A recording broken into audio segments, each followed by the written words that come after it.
नमस्कार। हिंदुस्तान नाउ पंजाब हरियाणा देख रहे हैं आप और मेरा नाम है तुषार शौरा। देखिए, जब हिंदुस्तान नाउ हरियाणा पंजाब की शुरुआत हमने की थी तो पहली खबर आपके सामने यही रखी थी कि जनाब हरियाणा में सीएम सैनी की हालत ठीक नहीं, हालत टाइट है। और हालत टाइट क्यों है उसकी वजह है हरियाणा में बीजेपी के गद्दावर नेता और जिन्हें शेर कहा जाता है, गदर कहा जाता है, वो है अनिल विज।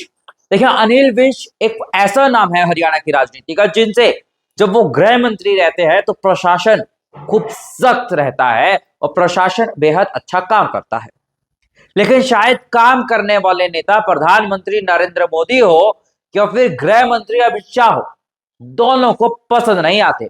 पसंद वही आते हैं जो सो कॉल्ड चमचागिरी करते हैं। चमचागिरी की अगर मैं बात कर रहा हूं तो वो बात है हरियाणा के मुख्यमंत्री नायब सिंह सैनी।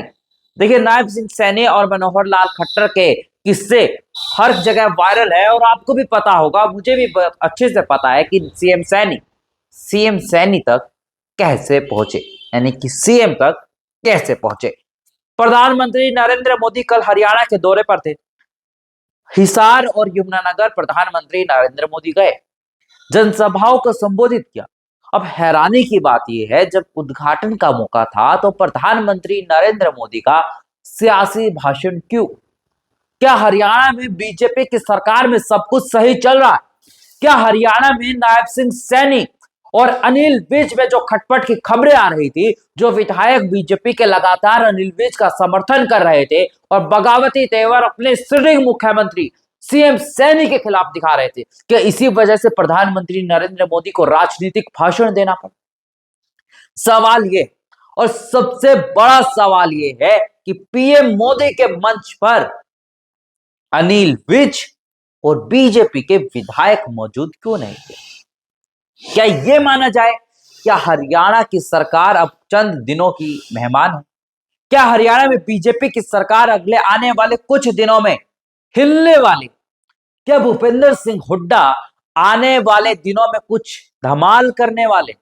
क्योंकि अनिल विज की नाराजगी अब उस चरम पर पहुंच चुकी है जब नेता पार्टियों से बगावत और सरकार गिराने का काम करते हैं। आपको बता दें, प्रधानमंत्री नरेंद्र मोदी जब कल हिसार आए थे तो अनिल विज को नहीं बुलाया गया, जिसके बाद से सियासी गलियारों में एक खबर बेहद तेज है कि अनिल विज के अब बगावती तेवर और तीखे और तेज होते हुए दिखाई दे। देखिए, एक बात साफ है, अनिल विज बीजेपी के उन नेताओं में से एक है, जब बीजेपी का हरियाणा में कोई जनाधार भी नहीं था तब भी वो अपनी सीट बीजेपी के सिंबल पर जीत कर आते रहे। लेकिन ऐसे में जब पार्टी सत्ता में आती है तब उन नेताओं की कदर ना करना, क्या ये बीजेपी को आने वाले कल में ले डूबेगा? देखिए, कोई पहली बार नहीं, बीजेपी अपने उगते सूरज को ढलने की तरफ खुद लेकर जाती। हर राज्य में आप देखिए, जैसे राजस्थान में वसुंधरा राजे सिंधिया की लोकप्रियता जब चरम पर होती है तो उन्हें सीएम नहीं बनने दिया जाता। डॉक्टर रमन सिंह को छत्तीसगढ़ में सीएम नहीं बनाया जाता, सिर्फ कठपुतली सीएम बनाए जाते हैं। मध्य प्रदेश में शिवराज सिंह चौहान के बदौलत जीत जो मिली, उसके बावजूद मोहन यादव को सीएम बनाया जाता है, क्योंकि बीजेपी को, प्रधानमंत्री मोदी को और गृह मंत्री अमित शाह को सो कॉल्ड सीएम चाहिए जो कि इशारों पर चले। देखिए, एक बात साफ है, सरकार चलाने वाला मुखिया अपने हिसाब से सरकार चलाएगा तभी सरकार चलेगी। और ऐसे नेताओं के लिए सिर्फ एक बात सामने आती है कि ये जनता है, सब जानती है और वक्त आने पर हिसाब भी करती है। ऐसे ही इसी खबर को लेकर और कोई भी अपडेट आएगा तो सबसे पहले अब आप हिंदुस्तान नाउ पंजाब हरियाणा पर देखेंगे। ऐसे ही हरियाणा और पंजाब की और देश भर की बड़ी खबरों के लिए देखते रहिए एचएन मीडिया नेटवर्क।